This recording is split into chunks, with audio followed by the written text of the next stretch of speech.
So hi guys, good day, and for this kit session I'll be showing you how to correct and fill in seam lines and nub marks using super glue. Okay, so first things first is I disassemble the kit. I do this so that I'll have easier access to the nub marks. Okay, so what I do is I get a small drop of super glue and using a very sharp toothpick I look for imperfections and nub marks on the kit and I put a small drop of super glue on them. Now this will act as a filler and it dries really quickly. So when the super glue has dried, I get a 600 grit sandpaper and I sand the kit as if it was just normal filler.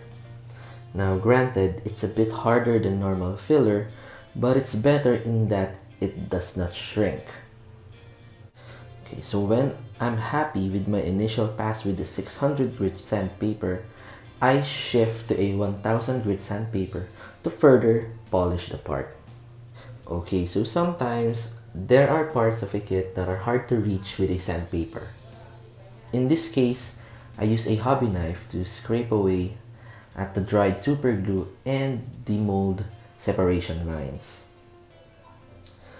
It's a boring and relatively tedious process, but it's worth it because at the end of the day, after you've removed those fine lines around the middle of your kit, the part just seems so much better. Okay, so what we're going to do right now is that we're going to start filling in the seams using super glue. So what I do first is that I open the part up a bit and I add a generous amount of super glue between the two parts that will be fused together and I squeeze real hard.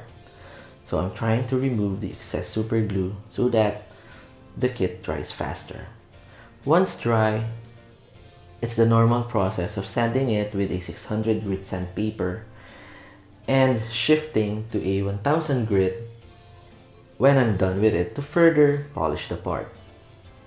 Okay, so there are pros and cons to using super glue as a filler. Well, pros, number one is that it dries faster. Two, I think it's cheaper than getting normal filler. And three, it's just more accessible. When you run out of it, you can go to any normal hardware store and buy a small bottle. Number four, it can easily cover up hairline, seam lines on your kit because it's fluid. As you can see earlier, I'm checking the parts for imperfections using the backside of a hobby knife. Now this is something that I haven't been able to accomplish using fillers. What usually happens is that when I start sanding away at a part where there is a very thin seam line, the filler normally would be removed by the sanding process. I don't know why, but for some weird reason, the filler just won't grab onto that small seam. Cons to using super glue. Well, first, it dries harder than normal filler, so it's harder to sand. And number two, sometimes things get messy because of its liquid nature. But I'd still use this over filler anytime. So thank you guys for watching. Please do like, comment, and subscribe. God bless.